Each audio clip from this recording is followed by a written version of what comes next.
اللہ اکبر اللہ اکبر اللہ اکبر اللہ اکبر اشہد ان لا الہ الا اللہ اشہد ان لا الہ الا اللہ اشہد ان محمد رسول اللہ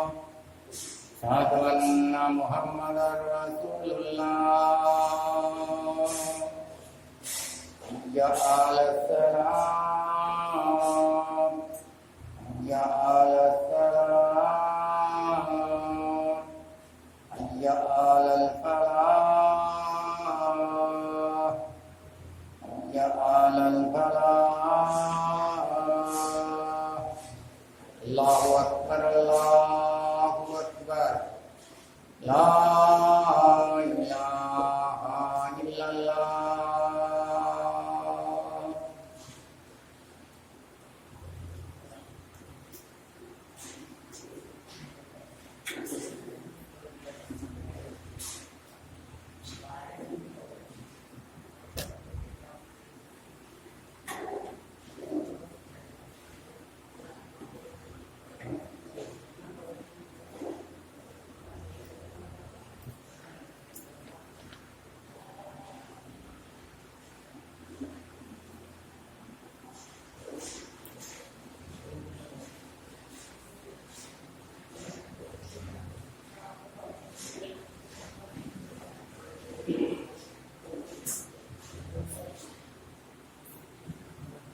إن الحمد لله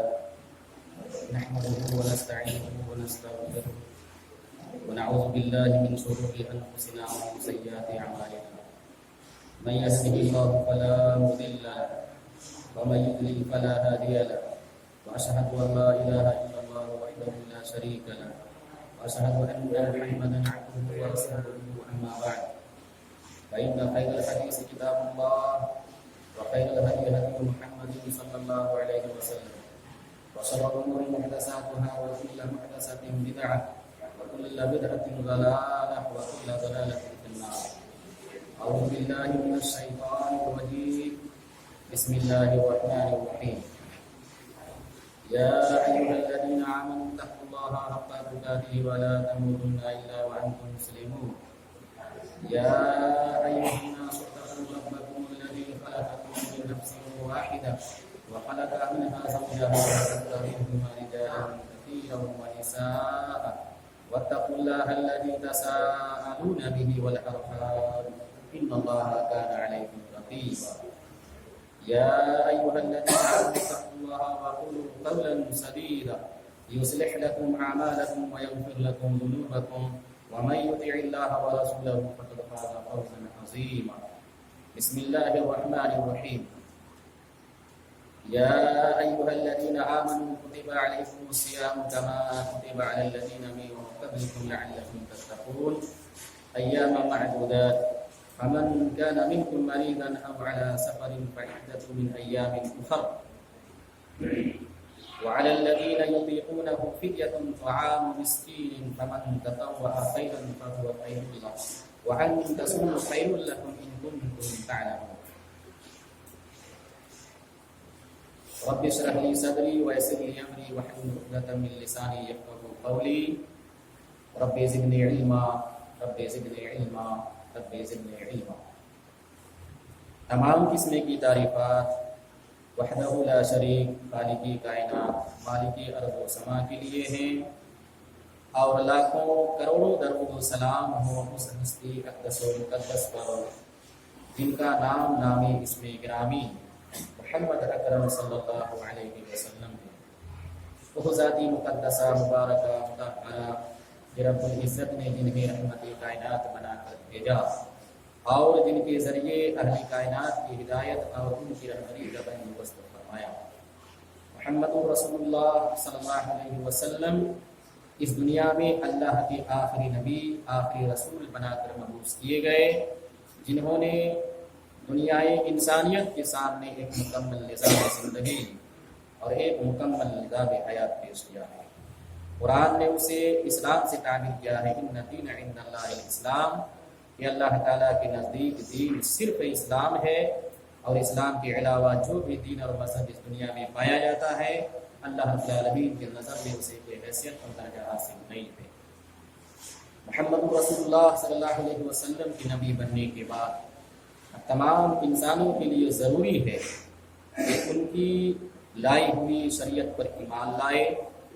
ان کے بتائے ہوئے طریقے کے مطابق اپنی زندگی گزارے، زندگی کے ہر شعبے اور ہر موڑ میں نبی پاک صلی اللہ علیہ وسلم کو اپنا آئیڈیل اور نمونہ تسلیم کرے۔ جو شخص ایسا کرے گا ان کے لیے کامیابی ہے، کامرانی ہے،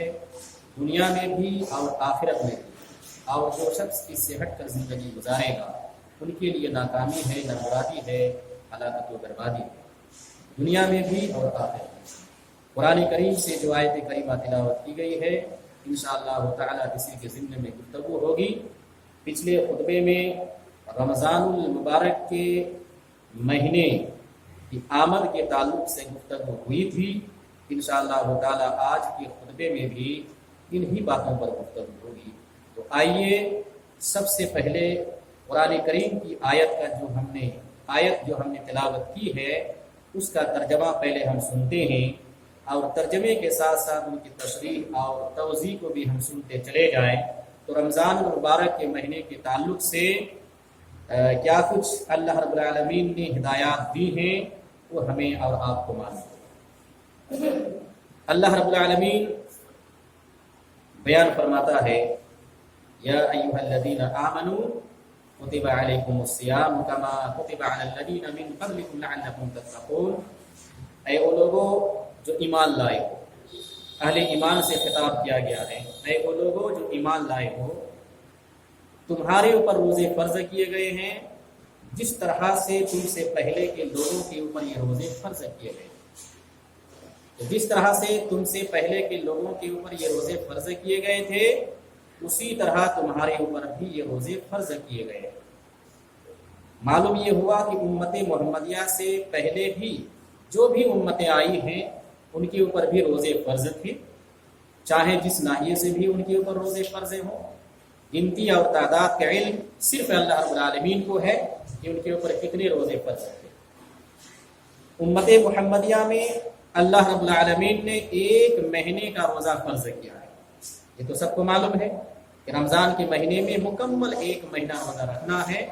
چاہے وہ 29 روزہ ہو یا 30 روزہ ہو۔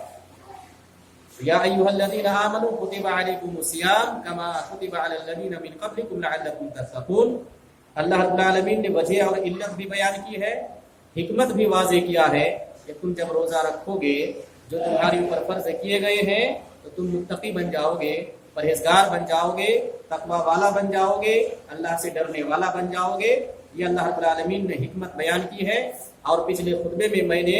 چند حکمتوں اور فائدے پر گفتگو کی تھی کہ اللہ رب العالمین نے جو روزے فرض کیے ہیں اس کی حکمت کیا ہے، اس کے فائدے کیا ہیں۔ بہت سارے احکام جو اللہ رب العالمین نے نافذ کیے ہیں، کسی کا حکم، کسی کی علت، کسی کی وجہ، فائدے بتلایا ہے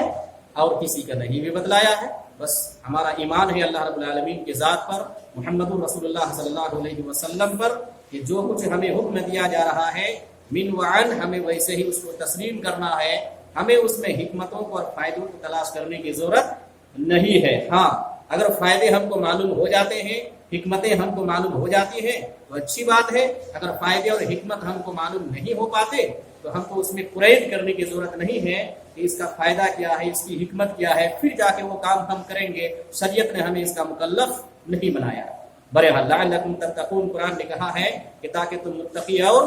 پرہیزگار بن جاؤ۔ ایام معدودات، یہ